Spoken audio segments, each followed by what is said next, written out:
विनोदनी, कहाँ चले गए ये दोनों? कहीं दिखाई नहीं दे रहे। माता आ गई।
फिर से उद्दंडता कर रहे हो ना तुम लोग? नहीं मानोगे ना तुम दोनों? आज तो तुम्हें दंड देकर ही रहूंगी। कुश, नीचे आओ। नहीं, मैं नहीं आऊंगा। अब दंड दोगी। ऊपर रहकर क्या दंड से बच जाओगे? मैं भी देखती हूँ कि कैसे नहीं उतरते।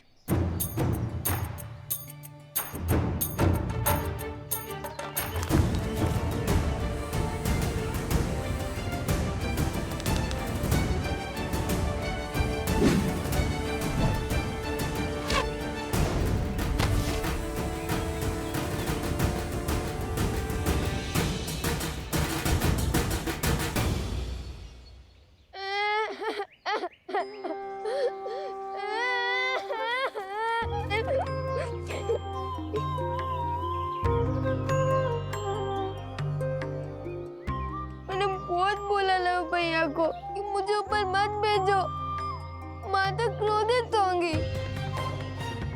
फिर उन्होंने मेरी एक ना सुनी। बड़े भैया का आग्रह था, वरना मैं और इतना बड़ा दुस्साहस। रोना बाद में, पहले दंड लो।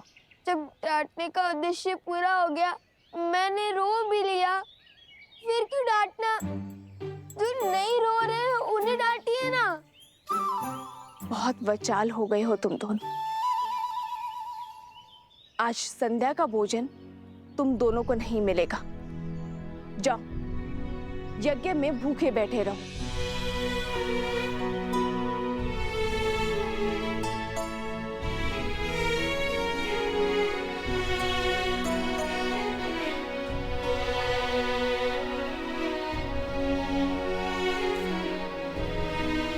वन देवी, लवकुश आपके सामने यूं ही ब्रज पर चढ़ गए, आपको भय नहीं लगा? यदि उन्हें कुछ हो जाता तो? माता की सबसे बड़ी पूंजी होती है संतान, और जब माता को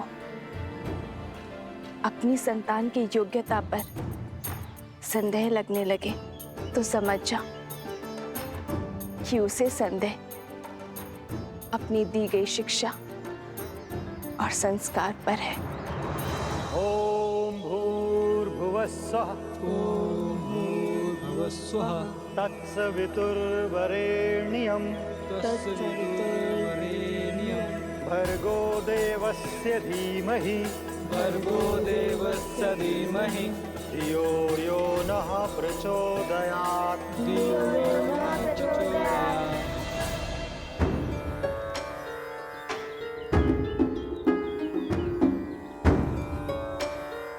लव, कुश, तड़ासन में खड़े होकर वेद पाठ करो। यही दंड है तुम्हारा। जी गुरुदेव।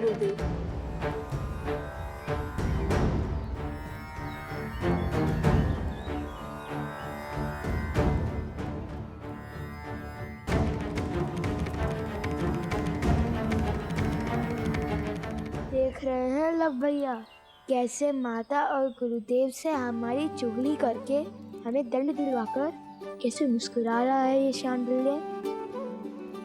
पता नहीं माता का मन बसीचेगा भी या नहीं। मुझे तो अभी से ही भूख लग रही है। और जन पाना है, शांति से वेदों का पाठ करो और करने दो। ओम भूर्भुवः स्वः। ओम भूर्भुवः स्वः। तत्सवितुर्वरेण्यं भर्गो देवस्य धीमहि भर्गो देवस्य धीमहि धियो यो नः प्रचोदयात्। धियो यो न प्रचोदयात्। ओम भूर्भुवः स्वः तत्सवितुर्वरेण्यं भर्गो देवस्य धीमहि धियो यो न। अरे देखो तो कितनी चींटियां चढ़ गई हैं तुम्हारे पैर पर। जाओ पैर धो लो और अपनी माता से कहो औषधि लगा दे।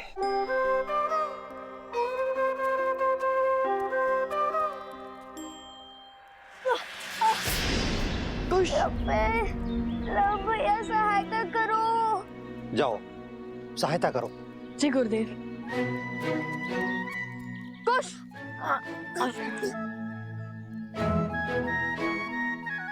बहुत पीड़ा हो रही है गुरुवर, क्या भैया मुझे कुटिया तक छोड़ सकते हैं? जाओ।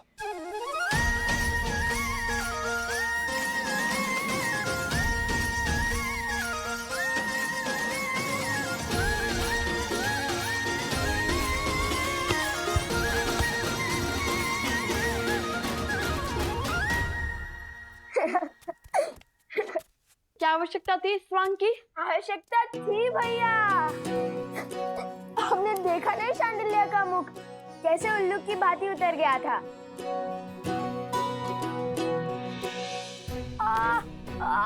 मेरा पैर। अरे अब क्या हुआ? बहुत पीड़ा हो रही है। क्या हुआ?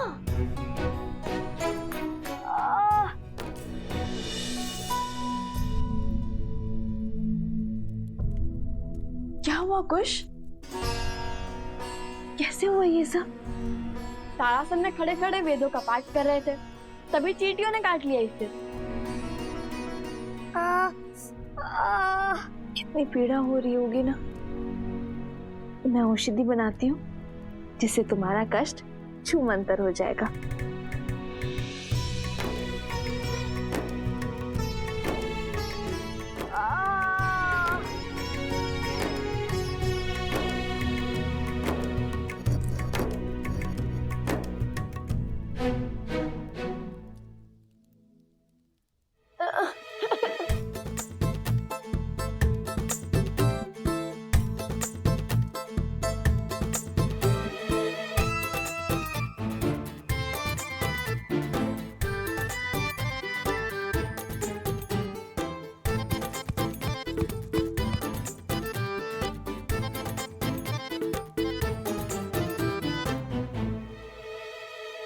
माता रहने दीजिए ना, इतनी भी पीड़ा नहीं हो रही माता।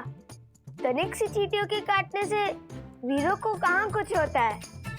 औषधि रहने दीजिए माता, और भोजन खिला दीजिए, बहुत भूख लगी है। दंड में दया नहीं होती, और जब ऋषि हरित ने अपने पुत्र शांडिल्य को नारी लेने के लिए भेजा था तो तुम दोनों वृक्ष पर क्यों चढ़े? आज तुम दोनों को अन्न का एक दाना भी नहीं मिलेगा। मुझे लगा आप भूल गई होंगी। अब रोना शुरू मत करना। बताओ लव, तुम दोनों वृक्ष पर क्यों चढ़े?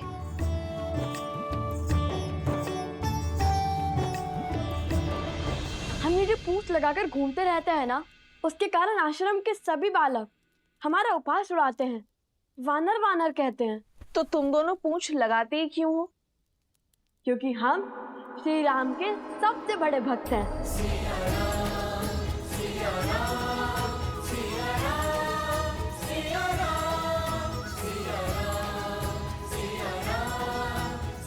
हनुमान जी से भी बड़े भक्त हैं।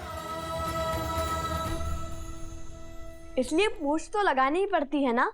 तो इसका शांडिल्य से लड़ाई का क्या संबंध है? और तुमने उसके कार्य में बाधा क्यों डाली? माता, भ्राता शांडिल्य बड़े ध्रुत हैं, सदा हमें छेड़ते रहते हैं। उन्होंने हमें चुनौती दी थी कि यदि हम श्री राम के सबसे बड़े भक्त हैं तो उन्हें उड़कर दिखाएं। और पता है सोमकरण ने क्या कहा?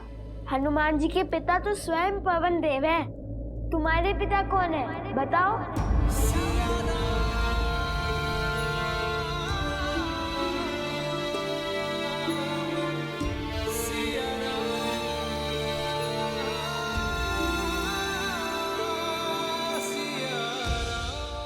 तो तुमने क्या उत्तर दिया? उत्तर तो भैया ने दिया है कि पिता ज्ञान देते हैं और माता संस्कार। हमें तो दोनों ही माता से प्राप्त हुए, तो हमारी माता ही पिता हुए। अब आप बताइए, यदि हमारी माता ही हमारे पिता है तो इसमें समस्या क्या है? हमें तो नहीं है। माता, हम उड़ तो नहीं पाए, पर वानरों के बाती वृक्ष पर चढ़कर नारियल अवश्य तोड़ लाए हम, है ना भैया? तो हुए ना हम श्री राम के सबसे बड़े भक्त।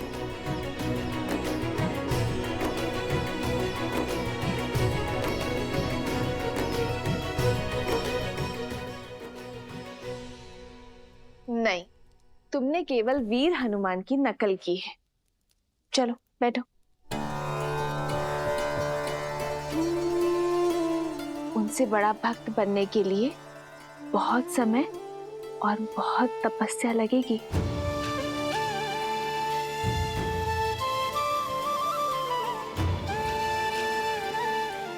चलो भोजन करते हैं।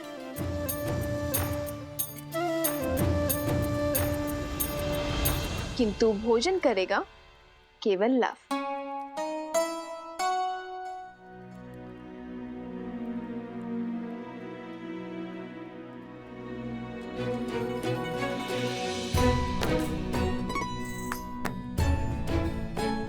किंतु तुम्हारे दंड का क्या? तुम भोजन नहीं खा सकते। मैंने तो सिर्फ मुंह ही खोला था, किंतु ग्रास तो माता ने खिलाया है। दंड में मुंह खोलना अपराध थोड़ी ना है ना? है ना? है ना? है ना? मैंने क्षमा किया तुम दोनों को।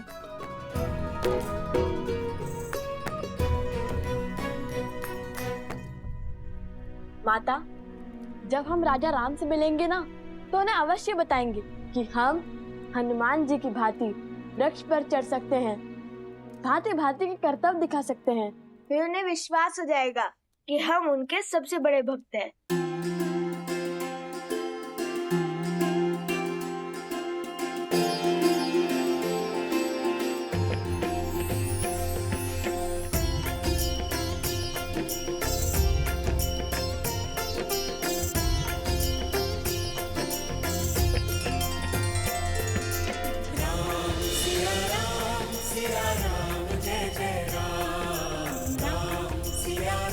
बस आस है तो उस दिन की जब ये आपसे मिलेंगे अपने पिता और आराध्या से। राजकुमार शत्रुघ्न की, राजकुमार शत्रुघ्न की, राजकुमार शत्रुघ्न की, राजकुमार शत्रुघ्न की, राजकुमार शत्रुघ्न की, राजकुमार शत्रुघ्न की, राजकुमार शत्रुघ्न की, राजकुमार शत्रुघ्न की।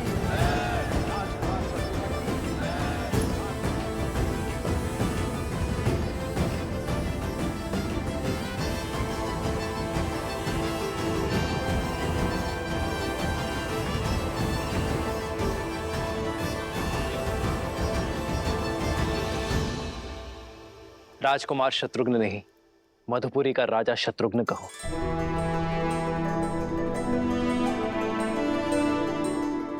मधुपुरी राज शत्रुघ्न की। शत्रुघ्न, तुमने लवनासुर का वध कर असुरी सोच के प्रसार पर विराम लगाया है। वो सोच जो ऋषियों को अपमानित कर, निर्दोषों को दंडित कर, घरों और मंदिरों को अशुद्ध कर संतुष्टि पाते हैं। बीते 12 वर्षों में आप चारों भाइयों ने समस्त आर्य भूमि में प्रशंसा और सम्मान अर्जित किया है। अब समय आ गया है कि रघुवंश का सूर्य ध्वज पूरी सृष्टि में लहराए, जिसे देख हर असुर और आसुरी सोच भयभीत हो जाए। और इस सपने को पूरा करने के लिए हमें रासु यज्ञ करवाना चाहिए भैया।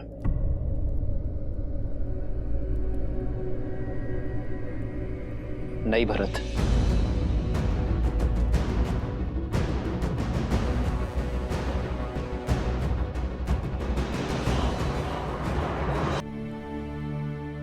राजसूय यज्ञ अर्थात हर राज्य का राजा बन जाना, हर राज्य का राजा हमारे आगे नतमस्तक हो, बल से हमारी सत्ता स्वीकार करे, किंतु ये मुझे स्वीकार नहीं है भरत।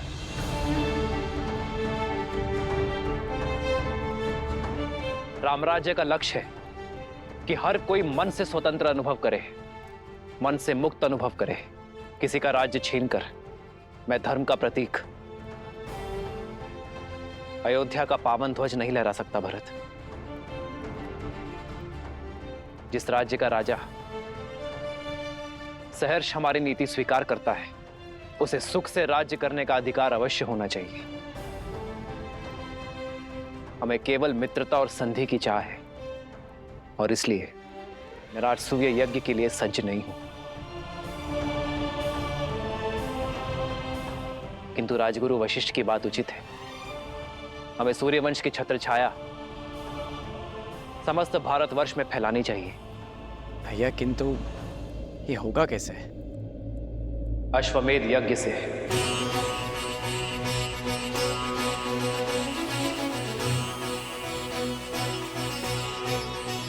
महाराज के कहने का तात्पर्य कि जो भी राज्य हमारे यज्ञ के अश्व का श्रद्धा पूर्वक स्वागत करेगा, उस राज्य में धर्म की अर्थात राम राज्य की स्थापना होगी। वो राज्य हमारा मित्र राज्य बन जाएगा। और हमारा युद्ध केवल उनसे होगा जो हमारे अश्व को रोकने का दुस्साहस करेगा। आचार्य, हमें अश्वमेध यज्ञ की तैयारी आरंभ करनी चाहिए।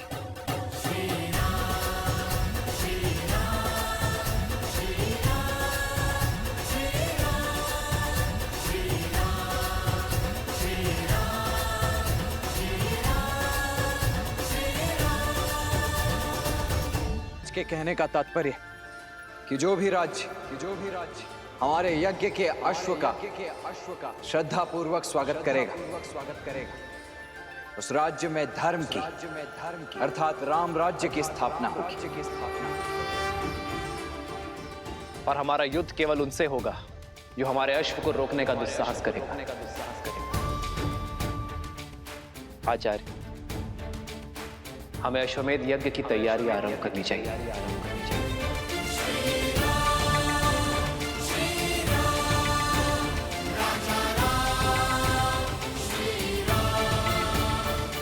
चंद्रबाहु, बानासुर, राम अश्वमेध यज्ञ कर रहा है। अश्वमेध यज्ञ अपने राम राज्य का प्रचार कर रहा है, किंतु मैं ऐसा नहीं होने दूंगा। इसलिए चंद्रबाहु, मेरे पुत्र, ऐसी युक्ति लगाओ कि राम का ध्यान भटक जाए, वो ये यज्ञ संपन्न न कर सके। और तब तक मैं बानासुर के साथ सीता को अयोध्या लाने का षड्यंत्र रचता हूं। स्मरण रहे, हारे हुए सन्यासी के लिए समाज में न तो क्षमा है और न ही स्थान। सन्यास लेकर सिया राम ने मुझे हराया था। अब मैं सन्यास की वही ढाल उनसे छीन कर उन्हें मार दूंगा। उनकी गरिमा, उनका सम्मान जला दूंगा। मैं ये अश्वमेध यज्ञ कभी नहीं होने दूंगा। कबीर आए। सिया राम।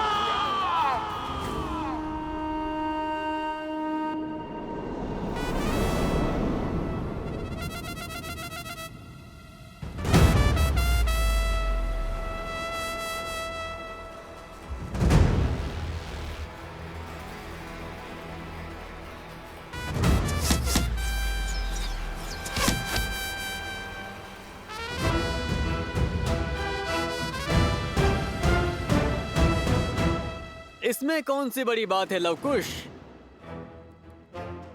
ये तो साधारण विद्यार्थी भी कर पा रहे हैं। यदि सत्य में तुम धनुर्धारी हो, श्री राम जी के सबसे बड़े भक्त हो, तो मेरी चुनौती पूरी करो। फिर हम मानेंगे कि तुम उत्तम धनुर्धर और सच्चे राम भक्त हो। क्या है चुनौती? अभी बताता हूँ।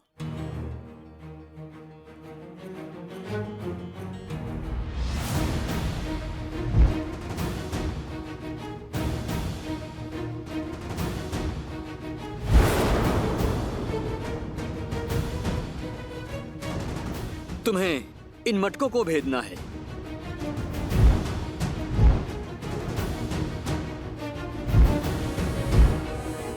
बोलो, भेद पाओगे इसे?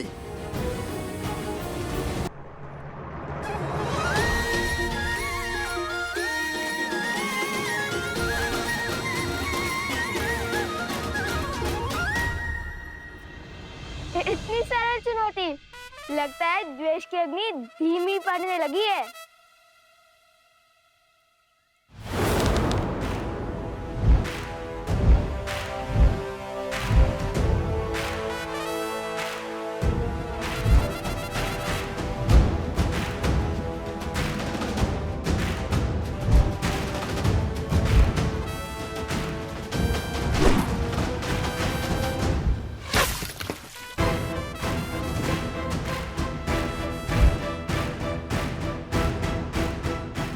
बस इतना ही सामर्थ्य है? बंधु, तुम बहुत अधीर हो, पूरी बात नहीं सुनते। चुनौती एक प्रहार से 3 मटकों को फोड़ने की है। स्मरण है ना राम भक्त, किष्किंधा में कैसे रामचंद्र जी ने एक साथ 7 वृक्ष भेदे थे।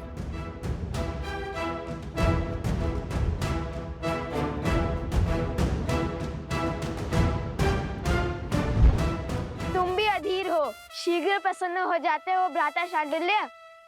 ये चुनौती हम पूर्ण तो करके ही रहेंगे।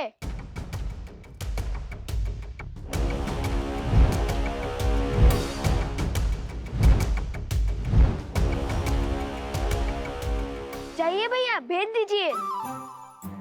हाँ हाँ, भेज दीजिए मटके। वैसे ही जैसे प्रभु राम ने वो सारे वृक्ष भेदे थे। मैं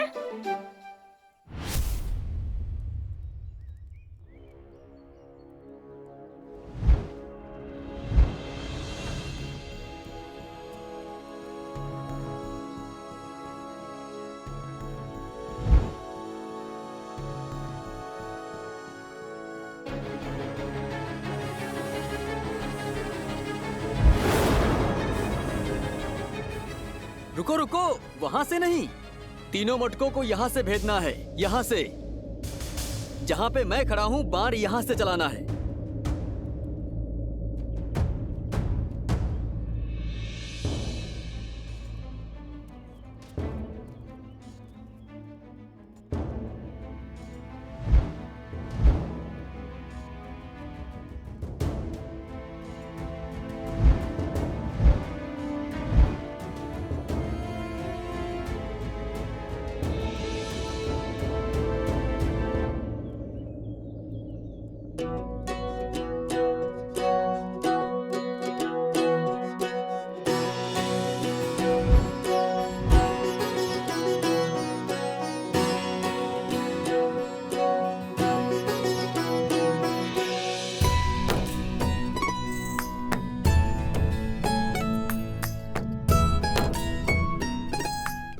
अब ये कहाँ चले?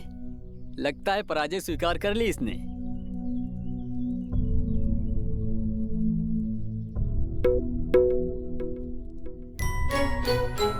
ओह, गया।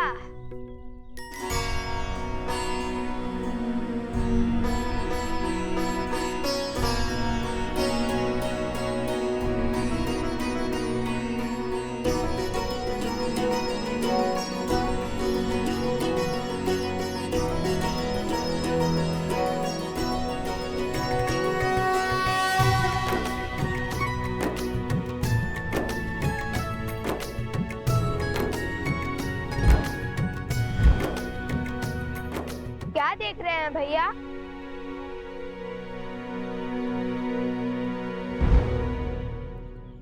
यही कि राम नाम से हर कठिन कार्य सरल हो जाता है। ध्यान से देखो,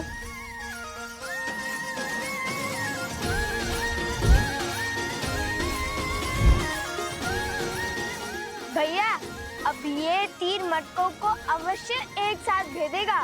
हाँ अवश्य भेदेगा।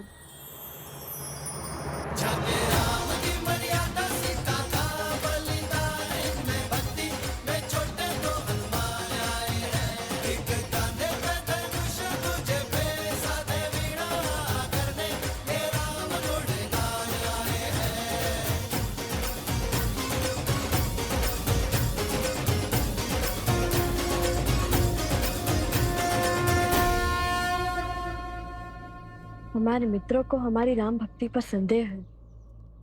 जिस राम नाम से पत्थर भी जल पर तैर जाए, उसी राम नाम ने हमें दिशा दिखाई है।